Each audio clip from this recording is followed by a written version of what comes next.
સાતલપુર ખાતે આજે પણ અહીંના લોકો મૂળભૂત સુવિધાઓ માટે તરસ્યા છે। સ્વચ્છ ભારત અભિયાનના નારા બોલતા હોય તેવા સમયમાં આ વિસ્તારના રહેવાસીઓ સ્વચ્છતા, પીણા પાણી અને રસ્તાઓ જેવી પ્રાથમિક જરૂરિયાતો માટે સંઘર્ષ કરી રહ્યા છે। ગ્રામજનોનું કહેવું છે કે ગામમાં એક પણ રસ્તો અથવા વિસ્તાર એવો નથી જ્યાં વરસાદી પાણીને ગટરનું પાણી ભરાઈ ના હોય।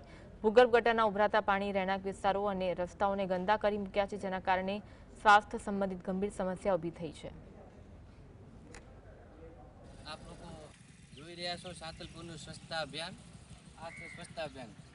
આ નાના નાના ભૂલકાઓને 1 થી 7 ધોરણ સુધીના બાળકોને જવાનો રસ્તો છે। તો આપ એક વખત આ તમે નિરીક્ષણ કરો કે સાતલપુરમાં કેટલા સમયથી આવું ને આવું ચાલી રહેલું છે, કોઈ જાતનો કોઈ સુધારો થતો નથી।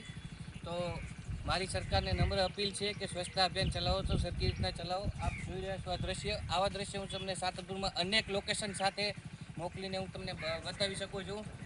અને આમાં બાઇક પણ નથી ચાલી શકતી, તો નાના નાના છોકરાઓ કેવી રીતના ચાલી શકે આપ જોઈ રહ્યા છો।